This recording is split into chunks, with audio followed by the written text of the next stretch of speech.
Há 2 dias do início do julgamento dos recursos no Supremo Tribunal Federal sobre a condenação por tentativa de golpe, o ex-presidente Jair Bolsonaro segue recebendo visitas no condomínio onde mora e cumpre prisão domiciliar em Brasília.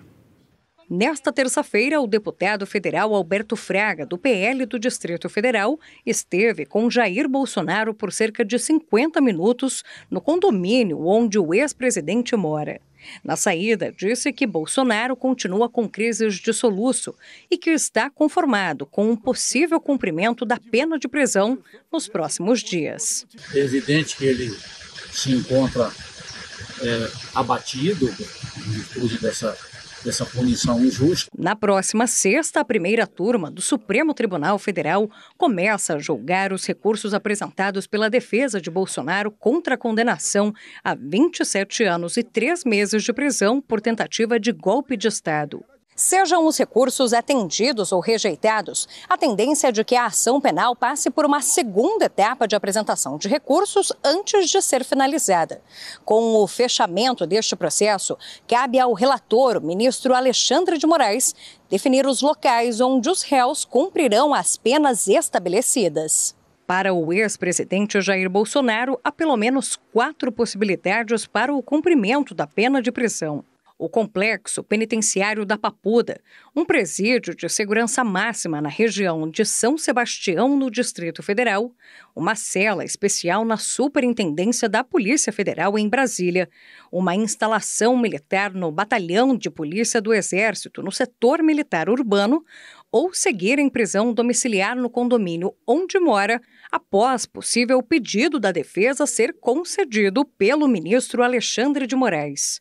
O professor da PUC do Rio Grande do Sul e advogado criminalista Auri Lopes Júnior avalia que, de acordo com as regras do direito penal, Bolsonaro deve cumprir a pena no sistema prisional comum. A tendência é que ele ingresse no sistema penitenciário, fique preso, depois vai haver um pedido, então, se for o caso, vai ter que se comprovar essa doença grave e esse estado de necessidade de uma prisão domiciliar. Porque, como regra, quando a pessoa está presa e tem um problema de saúde, o próprio sistema administra isso. Existe hospital penitenciário, existe escolta, ele vai. Os presos, quando têm algum problema de saúde, não vão automaticamente para casa.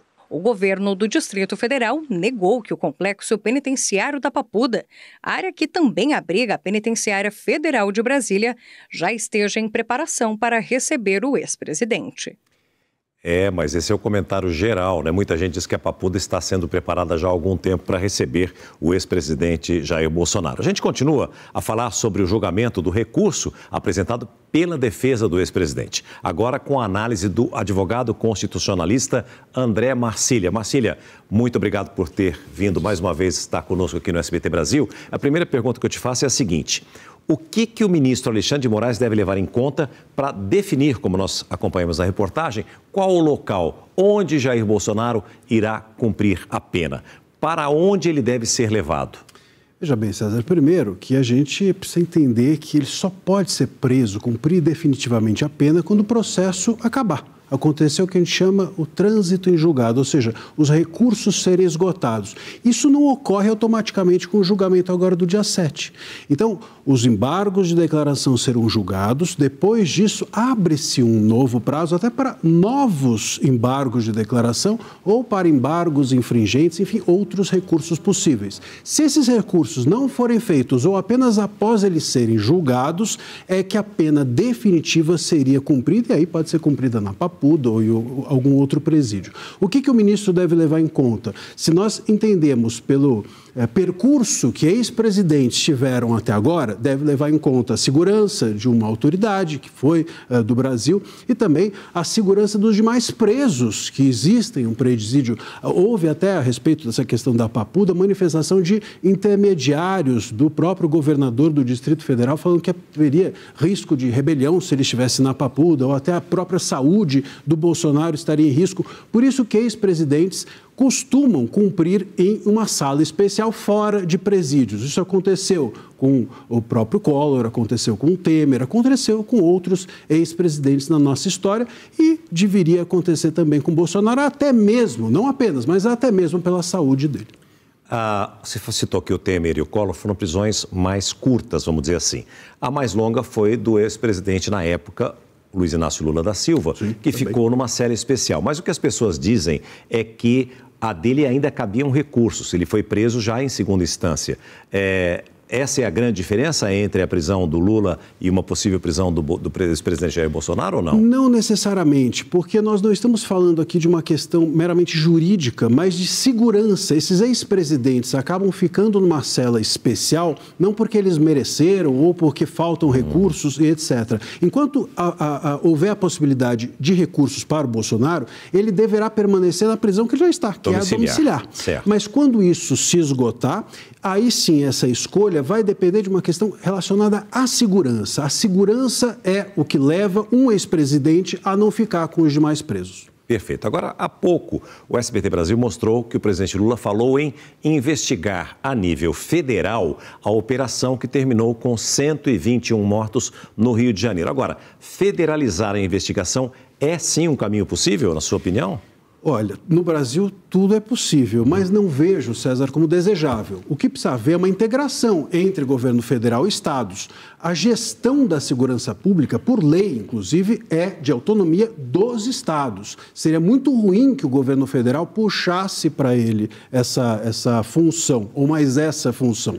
A função do governo federal é de distribuir recursos e a do governo estadual de administrar a segurança pública, até porque ele está próximo, no caso da operação e etc. O que acontece dentro do Estado, se fica na mão do governo federal, há um distanciamento do problema concreto que impede a gestão correta. Então, o ideal é que haja cooperação, o ideal é que haja distribuição de recursos e que haja integração no tratamento da segurança pública, mas não uma federalização. E, sobretudo, que isso não seja feito pelo STF, né? Como me parece que, de alguma maneira, nós temos o ministro Moraes, por meio da DPF das favelas, fazendo. Por falar nisso, como é que o senhor avalia a atuação do Supremo em toda essa operação? Vejo mal, César, vejo mal porque, veja, a gente tem uma DPF, a chamada DPF das favelas, que nem deveria estar com o ministro Moraes. A DPF deveria estar ou deverá estar com o ministro a ser nomeado pelo presidente Lula. Então, no momento em que a gente tem um ministro como Moraes, provisoriamente com uma DPF, a partir dali tomando medidas que nem são as típicas de um juiz, como fazer reuniões ou determinar que os policiais passem a usar câmeras corporais ou vistoriar o centro de operações e coisas como essas, que são típicas de um político e não de um juiz, me parece que a gente tem um estado caótico de solução para o problema. Isso é um problema dos governos, dos políticos e não do judiciário. Marcília, muitíssimo obrigado pela sua participação conosco. Sempre uma alegria receber você aqui. Volte mais vezes ao SBT Brasil.